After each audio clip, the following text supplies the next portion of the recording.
Vamos a estar leyendo en Apocalipsis, capítulo 2, del 18 al 29.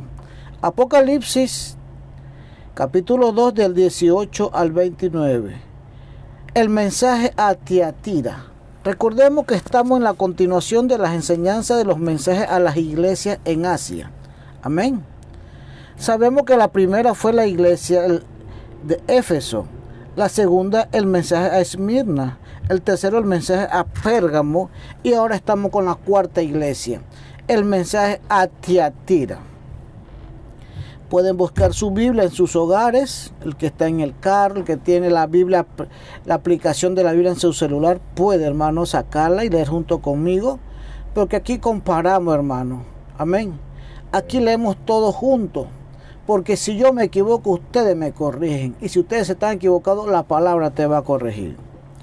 Empezamos en el nombre del Padre, del Hijo y con la comunión del Santo Espíritu de Dios.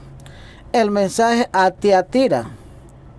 Y escribe al ángel de la iglesia en Tiatira: el Hijo de Dios, el que tiene ojo como llama de fuego y pie semejante al bronce bruñido, dice esto: yo conozco tus obras, y amor, y fe, y servicio, y tu paciencia, y que tus obras postreras son más que las primeras.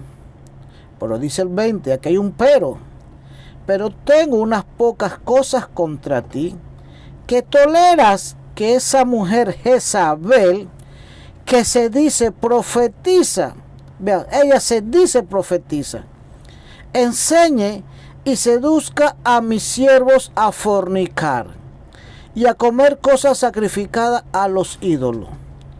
Y les he dado tiempo para que se arrepientan, pero no quieren arrepentirse de su fornicación.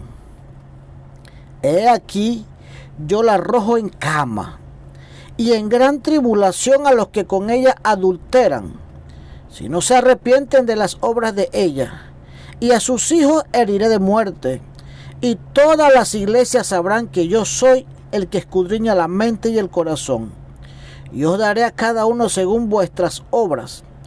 Pero a vosotros y a los demás que están en Tiatira, a cuanto no tienen esa doctrina y no han conocido lo que ellos llaman la profundidad de Satanás, escuche esto, yo os digo, no os impondré otra carga, pero lo que tenéis, retenerlo hasta que yo venga.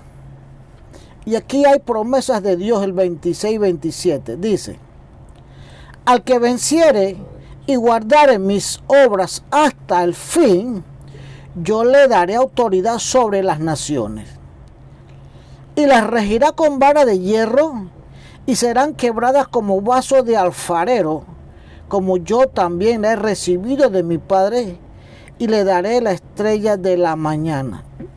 El que tiene oído, oiga lo que el Espíritu dice a las iglesias. Amén. Gracias, Jesús, por tu palabra. Dios le está haciendo una llamada a la iglesia de Tiatira. Vuelvo y recalco nuevamente, una iglesia que se fundaron en fe. Amén. Amén. Crecieron en fe. Por estas iglesias, hermanos, que crecen en fe, el diablo trata de atacarlas siempre. ¿Por qué? Porque a través de la fe nosotros nos acercamos más a Dios. Porque la fe, hermano, es la certeza de lo que se espera y la convicción de lo que no se ve. Ya Pablo le había predicado a la iglesia de Tiatira que a través de la fe ellos iban a alcanzar el reino de Dios, la salvación. Pero cuando usted crece en fe, hermano, que es el camino correcto que a Dios le agrada, al diablo le va a desagradar eso y va a mandar emisarios de ellos a atacarlos a usted para que se salga de ese camino correcto en la cual usted está caminando. Y esta iglesia, hermano, aquí dice claramente: yo conozco tus obras. Mire las obras, Dios conoce las obras que usted hace, las que yo hago. Conoce todas nuestras obras y conoce todo lo que tenemos. Y vea lo que dice aquí: yo conozco tus obras y amor. Era una iglesia que tenía amor. Amén. Amén. Y primera de Juan 4:8 dice que Dios es amor. Y el que tiene a Dios, tiene amor. Y el que tiene amor, tiene a Dios. O sea, esta iglesia tenían a Dios porque tenían amor. Y tenían otra cosa, fe. Le creían a Jesús. Creían en ese Jesús que nunca habían visto. Solamente con escuchar este mensaje, ellos creían en Jesús. O sea, tenían fe. Y servicio, daban buen servicio. Amén. Hacían buenas obras de caridad. Practicaban la generosidad, hermano. Y dice, y tu paciencia. Dios sabía que era una iglesia paciente en Dios, que estaban esperando la salvación de Dios, y que tus obras postreras son más que las primeras. O sea, las obras, cada día que estaban ellos, que pasaba, sus obras crecían, sus obras eran mejores, eran más grandes ante los ojos de Dios. Pero había algo, hermano, había una espina, amén. Había una manzana podrida en esta iglesia que el pastor, ni nadie, ni los ministros, nadie, hermano, quería sacar esa manzana. Y esta manzana estaba pudriendo las manzanas buenas. Aquí lo dice claramente el versículo 20 y el 21. Pero tengo unas pocas cosas contra ti que toleras. Escuche bien, toleras. ¿Qué es tolerar? Permitir. Que toleras que esa mujer Jezabel, que se decía, ella misma profetiza. Amén. Amén. Ella misma se había dado ese título espiritual de profeta. Que se dice profetiza, enseña, escuchen bien, enseñaba. Los profetas enseñan. Ella se hacía pasar por profeta para introducirse en esta iglesia, enseñar supuestamente de Dios, pero no enseñaba de Dios. Lo que hacía era que seducía a los hombres a fornicar. Amén. Que enseñe y seduzca a mis siervos a fornicar y a comer cosas sacrificadas a los ídolos. Y le he dado tiempo para que se arrepientan, pero no quieren arrepentirse de su fornicación. Aquí la Biblia recalca mucho a Jezabel. Vamos a ver quién era Jezabel. Hermano, Jezabel fue la esposa del rey Acab en el año aproximado 874 y 853 antes de Jesucristo. Pero vamos a estudiar quién era Jezabel. Jezabel no era una judía, no era del pueblo de Israel, no era del linaje de Abraham. Recordemos que Dios dejó un mandato que no podían mezclarse, no podían unirse en yugos desiguales con ninguna otra nación, porque las otras naciones eran pecadoras, eran idólatras, y la descendencia de Abraham era un pueblo santo escogido por Dios. Y vemos que este Acab, siendo rey, desobedeció el mandato de Dios. Amén.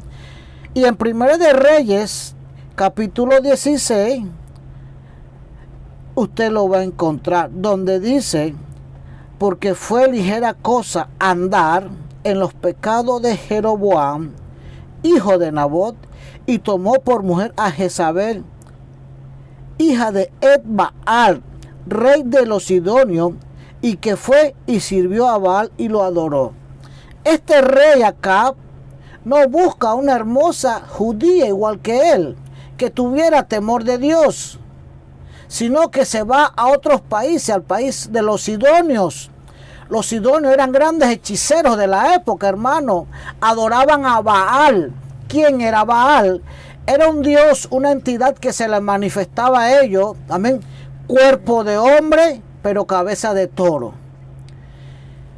Hermano, y este sacerdote se llamaba Etbaal. Amén. Etbaal significa protegido de Baal. ¿Y quién era este Etbaal?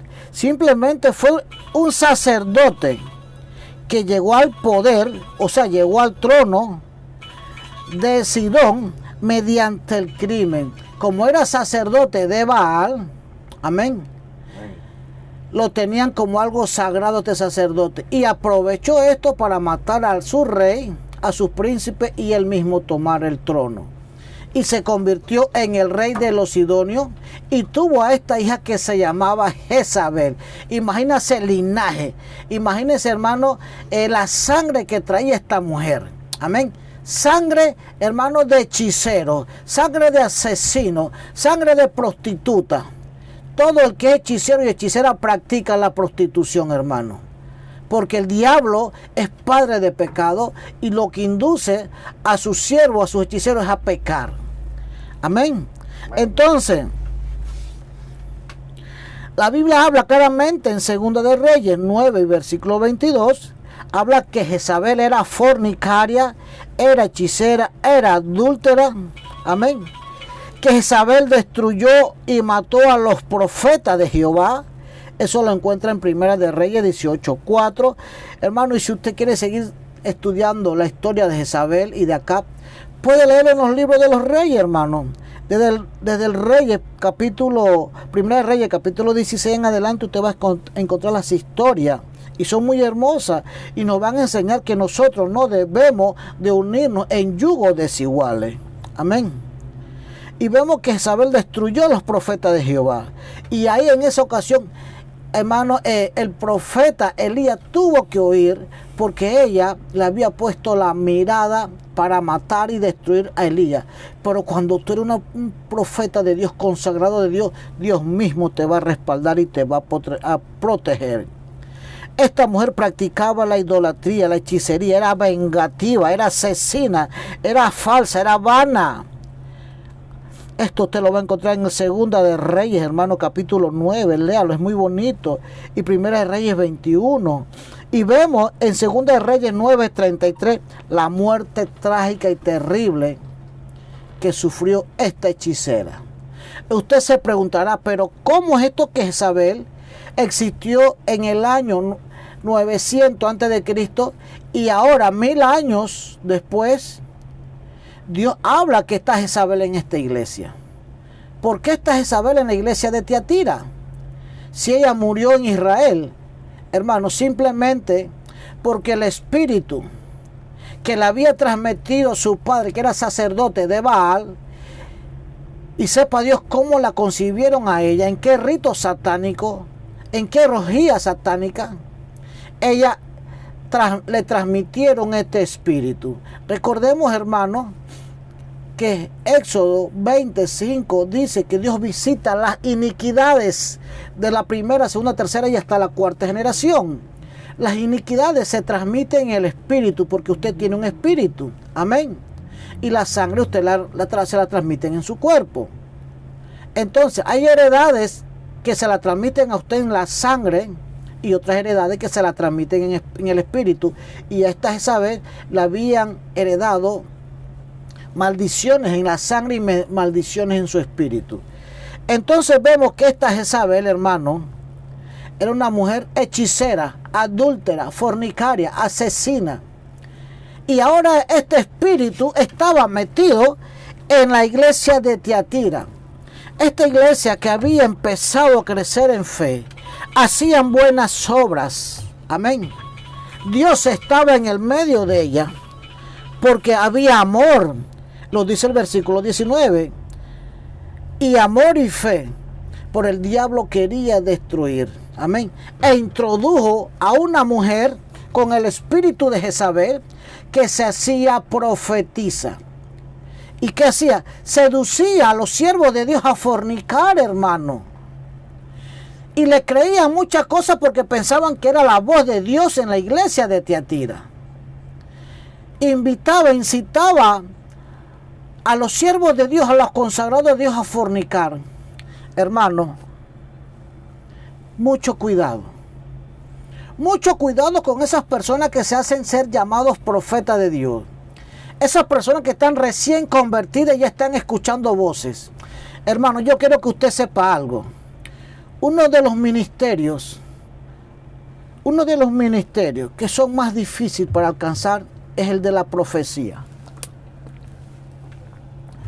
Usted puede ver en Éxodo lo que demoró, los años que demoró Moisés para ser profeta. lo que demoró Elías, lo que demoró Eliseo y todas esas personas, los años de entrenamiento espiritual, de conocimiento con Dios para llegar a ser profetas. Amén. Pero hoy en día hay personas que ya se convirtieron ayer o el año pasado, 1 año, 2 años atrás o 3 años atrás y ya se autodenominan profetas de Dios. Hermano, y cuidado porque dicen cosas y son ciertas. Amén. Lo que pasa es que todavía tienen el espíritu de Jezabel y este espíritu le adivina, tiene un espíritu de adivinación y le dicen las cosas a ustedes y usted dice, es verdad, esto me sucedió. Yo conocí, hermano, a una persona en la propia iglesia, hermano, que sufría antes de llegar a la iglesia de depresión mental, era depresivo. Y estando en la iglesia, hermano, danzaba y oraba y hablaba en lengua, fíjese usted. Y una vez en un culto dice, yo estaba orando anoche, toda la noche, y vi a la hermana tal que tenía un dolor en el pie. Pero Dios me dijo que estaba sana y la hermana se paró en la iglesia y dice, sí, hermano, era yo y gloria a Dios, se me fue el dolor. Pero vivía en fornicación. Y la Biblia dice que por tus frutos los conoceréis. Y ya se estaba autodenominando profeta. Amén. Hermanos, por sus obras, por tus frutos los conoceréis. Y yo decía, Padre Santo, pero ¿cómo es esto? Que ese hombre está en pecado y tú no usas los vasos sucios porque el Espíritu Santo es santo. No se puede mezclar. Por eso lo podía discernir yo que había leído la palabra. Pero no todo en una iglesia leen la palabra y usted tiene que pesar las profecías según la palabra de Dios. Y así me ha tocado ver personas recién convertidas, personas que yo las he llevado a los pies de Cristo, personas hechiceras, brujos, brujas que han intentado matar a su madre, a sus hermanos. Y me ha tocado orar y convertirlo a Dios, hermano, y al mes ya son profetas. Y dicen, el Espíritu Santo me dijo, Dios me habló, hermano. Yo le voy a decir algo. Las personas que están acostumbradas a escuchar la voz del diablo, van a seguir escuchando la voz del diablo, pero muy diferente. El diablo se le va a vestir y disfrazar como ángel de luz. Amén. Y esa misma voz que tú escuchabas antes, la vas a seguir escuchando, pero no es la voz del Espíritu Santo, no es la voz de Dios. Hubo una que me dijo una vez, hermano, mi mamá está con cáncer, pero el Espíritu me habló a través de una enfermera y me dijo, ya le di el cupo a tu mamá. Hermano, yo le dije, pero espérate, entonces el Espíritu Santo no tiene poder para sanar el cáncer. Te tuvo que mandar donde una enfermera para conseguir una cita, un cupo. Hermano, tenemos que discernir. No blasfememos contra el Espíritu Santo porque nos estamos condenando nosotros mismos. Nosotros mismos nos estamos condenando porque todo aquel que blasfema contra el Espíritu Santo ya ha perdido su salvación, dice la Biblia. Ya no tiene oportunidad, se está condenando. Y eso lo hace el diablo para que usted se condene con su boca, pierda lo más preciado que es la salvación. Los profetas, hermanos, no se hacen de la noche a la mañana. Necesitan un arduo entrenamiento, muchos años de conocimiento, ayuno y oración, meterse en la presencia del Señor. Lo que pasa es que el pastor o la pastora te ha dicho que tu llamado es profético. Claro que sí, ese es tu llamado. Ahora viene el momento de clase, de escuela. Amén. Tienes que pasar la escuela de los profetas, porque la Biblia dice que en la antigüedad, para el tiempo de Eliseo, existían los hijos de los profetas, habían escuela de los profetas. Eso es como usted que va a primer grado y usted dice, yo quiero ser doctora. Tienes un llamado de parte de Dios para ser doctora, ser médico. Pero no en el primer día que vas, ni en el segundo año que vas para el segundo grado ya eres doctor. Tienes que hacer 6 años primaria, 6 años secundaria y como 6 años más de universidad, para que alcances el llamado que tú tenías adentro. Pero el diablo nos confunde muchas veces y nos hace creer que porque ya estamos en la iglesia, ya nos bautizaron e inclusive hablamos en lengua, ya somos nosotros profetas. Y el diablo mismo, amén, nos confunde. Y si yo apadrino eso, estoy tolerando a Jezabel en la iglesia. No podemos tolerar a una Jezabel, porque esa Jezabel va a confundir, como ella está o él está confundido, va a confundir a otros hermanos más. Esta manzana dañada va a dañar a las otras manzanas más. Y usted, si tiene la revelación, hermano, no puede tolerar el pecado. Yo no estoy diciendo que usted no tenga amor. Tenga mucho amor, porque Jesús tuvo mucho amor y por su amor murió por nosotros. Y vemos claramente que Dios ama al pecador. Lo que no ama es el pecado. Si yo amo a un hermano y veo que está en un grave error, está confundido, que está escuchando voces satánicas creyendo que son de Dios, yo tengo que corregirlo. Y muchas veces los he corregido y las he corregido y me gano una gran enemistad. Hermano, yo no lo hago para ganarme una enemistad, yo lo hago para sacarlo del error, amén, para que enmende sus errores, continúe las sendas antiguas de Jesús y sea salvo. Porque aquí vemos claramente que Jesús le dice a Juan: tienen buenas obras, tienen fe, tienen amor y me tienen a mí, pero tengo poquitas cosas contra ustedes, dice el versículo 20, que toleras. Amén. No podemos tolerar, no podemos alcahuetear el pecado en la iglesia ni en los hermanos. La Biblia dice que el padre que ama desde temprano corrige. Si usted es un padre espiritual, si usted es una madre espiritual, si usted es un hermano en Cristo espiritual, y usted ve que su hermano recién pactado con Dios, recién convertido, está confundido, su deber es corregirlo. Y si usted no lo corrige, Dios va a hacer venganza contigo, porque estás alcahueteando. Amén. Estás tolerando el pecado, la hechicería, la brujería, el falso profeta en la iglesia. De que tú tengas a Cristo, de que tú tengas amor, Dios no te da el permiso para que toleres el pecado. Si en tu casa tú ves el pecado, hermano, tú tienes que corregir a tu familia. Si tú ves que tus hijos, tu esposa, tu esposo están en pecado, por el amor que tú le tienes a ellos, hermano, tienes que corregirlo. Pero en esa corrección te van a agarrar enojo, muchas veces venganza, muchas veces va a haber una pelea en tu hogar porque tú estás corrigiendo. Y esto siempre va a suceder en las iglesias. Cuando usted va a corregir, todo el mundo te va a ver mal. Amén.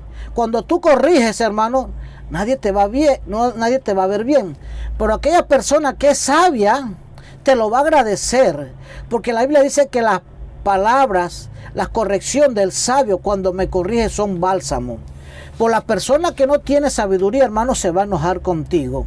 Te va a quitar el habla, va a ser tu enemigo, hermano, y va a blasfemar contra ti. Pero tú gózate porque libraste esa alma del Seol, dice la palabra.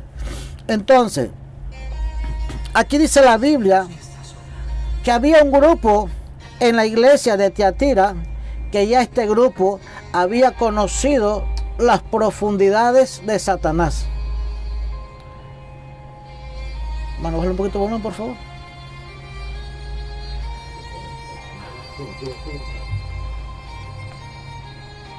Hermano, ¿me escuchan allá en la radio? Bueno, gloria a Dios.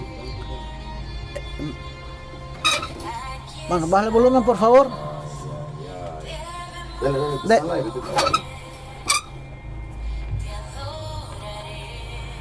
Bueno, hay una pequeña interferencia acá. Ustedes disculpen ahí en sus hogares.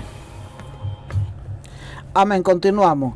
Entonces vemos claramente, amados hermanos, cuando usted ama a su iglesia, a los hermanos, y usted no quiere que se pierdan, usted tiene que corregirlo. Tiene que corregirlo en el amor de Dios, y Dios te está amparando, Dios te está respaldando, aunque la mitad de la iglesia se enojen contigo.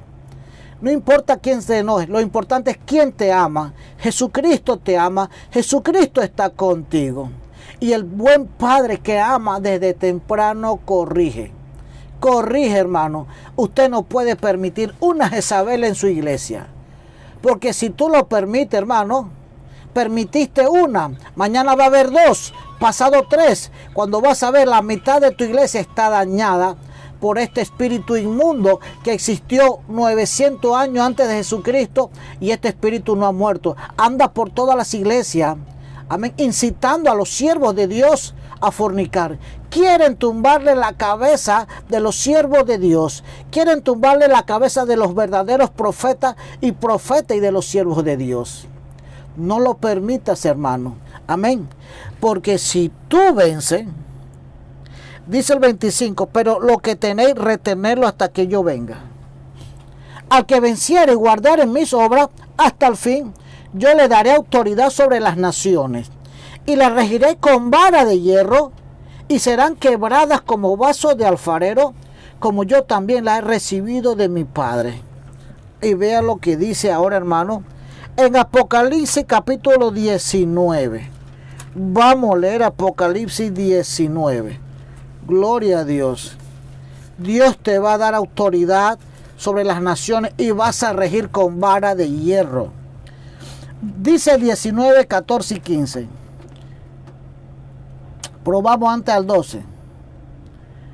19, 12. Sus ojos eran como llama de fuego, y había en su cabeza muchas diademas, y tenía un nombre escrito que ninguno conocía sino él mismo. Estaba vestido de una ropa teñida de sangre, y su nombre es el Verbo de Dios.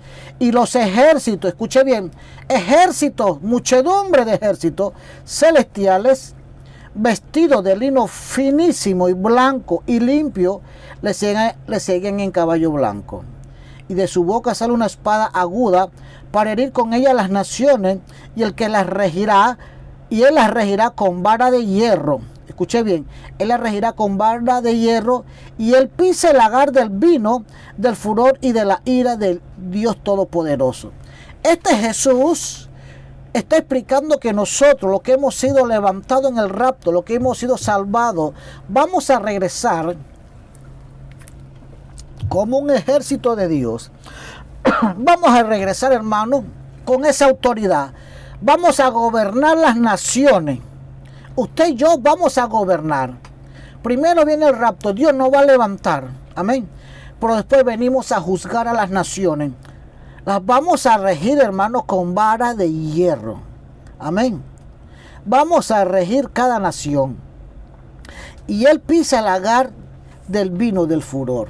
Por eso aquí se veía claramente, hermano, en el saludo que Juan veía al Hijo de Dios en el versículo 18. Y escribe al ángel de la iglesia en Tiatira, el Hijo de Dios, el que tiene ojos como llama de fuego y pies semejante al bronce bruñido, dice esto. ¿Por qué tenía bronce bruñido? Parecido como el bronce bruñido, porque la ira de Dios va a pisar a los pecadores, los va a majar, los va a pisar en el lagar, como cuando se pisaba la uva, amén, en el lagar, y sacaban el vino. Así va a ser la ira de Dios. ¿Y por qué esos ojos como llama de fuego? Porque esos ojos de llama de fuego, que dice el capítulo Apocalipsis 19, 12, sus ojos eran como llama de fuego, porque la ira de Dios sobre las naciones, hermanos, que viene a juzgar, viene a pisar, amén, a pisotear a sus enemigos, y usted y yo venimos a juzgar junto con Jesús. Dios nos va a dar la autoridad de venir y regir, juzgar a las naciones, a los que le han dado la espalda a Jesús, a los que se han creído que pueden jugar con Jesús y los que no se han arrepentido, amados hermanos. Dios viene a juzgar. Y usted viene con vestiduras blancas, de lino fino. Nosotros somos el ejército de Dios, que venimos con Dios, amado hermano. Venimos con Dios. Aquí lo dice Apocalipsis 19, 11. El jinete del caballo blanco. Entonces vi el cielo abierto, y he aquí un caballo blanco, y el que lo montaba se llamaba Fiel y Verdadero, y con justicia juzga y pelea. Hermano, Dios te ama. Si Dios te corrige, porque Él te ama. Si tu pastor te corrige, es porque te ama. Si tu padre te corrige, es porque te ama. El que no te corrige no te ama, porque no le importa tu futuro, no le importa tu destino, no le importa que te vayas para el infierno, que tu alma se pierda. Por eso Jesús decía que el celo por las cosas de Dios lo consumían a él. Usted tiene que tener amor de Dios, pero tiene que tener celo por las cosas de Dios, porque muchas veces el amor es engañado. Una de las cosas que más son engañadas es el amor. Y usted se preguntará, pero ¿cómo que el amor es engañado? Si Dios mismo se representa como el amor. Simplemente porque 1 Corintios capítulo 13 del 4 al 8 dice que el amor todo lo cree. Escuchen bien, el amor todo lo cree. Si usted tiene amor, pídale sabiduría, pídale discernimiento a Dios para que estas manzanas podridas, en el momento que llegan con intenciones de dañar tu ministerio, tu iglesia, tu familia, tú las puedas sacar. Hermano, hoy en día hay mucha Jezabel dañando pastores, dañando matrimonios, dañando familia. Este demonio de Jezabel todavía no ha sido juzgado. Este demonio va a ser juzgado en el día del juicio final, que dice Apocalipsis 20, que dice, el Apocalipsis 20 habla claramente, amados hermanos, sobre los 1000 años. Vi un ángel que descendía del cielo con las llaves del abismo y una gran cadena en la mano, y prendió al dragón, la serpiente antigua, que es el diablo y Satanás, y lo ató por 1000 años. Y lo arrojó al abismo y lo encerró y puso sus sellos sobre él para que no engañase más a las naciones. Aquí Satanás, Jezabel, ese demonio de Jezabel, ese demonio de fornicación, ese demonio que te hace mentir y pecar y robar, que te hace ser infiel, hermano, que te hace consumir droga, va a ser encarcelado. Pero tú tienes que soportar, hermano. Apártate de esto. Si no tienes fuerza, pídele a Jesús. Repite conmigo: Jesús de Nazaret, dame fuerzas. Dame fuerza, Jesús, porque este vicio, este pecado es grande y no lo puedo soltar. Pero si tú me ayudas, Padre Santo, dame la fuerza y la fortaleza para yo apartarme y seguir tus caminos, Cristo de la gloria. Dame fuerza para decirle no a Jezabel, para descubrirla en la congregación, Padre Santo, porque tu palabra dice que por tus frutos los conoceréis. Ahora, Cristo de la gloria, yo te pido que tú perdones todos mis pecados, Jesús. Lávame con tu sangre, déjame más blanco que la lana. Anota mi nombre en el libro de la vida, para el día en que tú vengas a buscarme, yo ser levantado en las nubes junto con todos los santos y conformar parte de tu ejército celestial para regresar a juzgar a la tierra en ese caballo blanco junto contigo, con esa vestidura de lino, para regir a las naciones con vara de hierro, Padre Santo, para regir y gobernar a esas personas, Padre Santo, y juzgarla a esos que te dieron la espalda, Padre Santo. Gracias, Jesús, por esta palabra. Gracias por el gran conocimiento y la verdad, Padre Santo. Gracias, Jesús. Amén, amén y amén. Dios te bendiga, amado hermano. Te espero el próximo domingo, aquí mismo en la exitosa de Chiriquí, la 95.3. Dios te bendiga.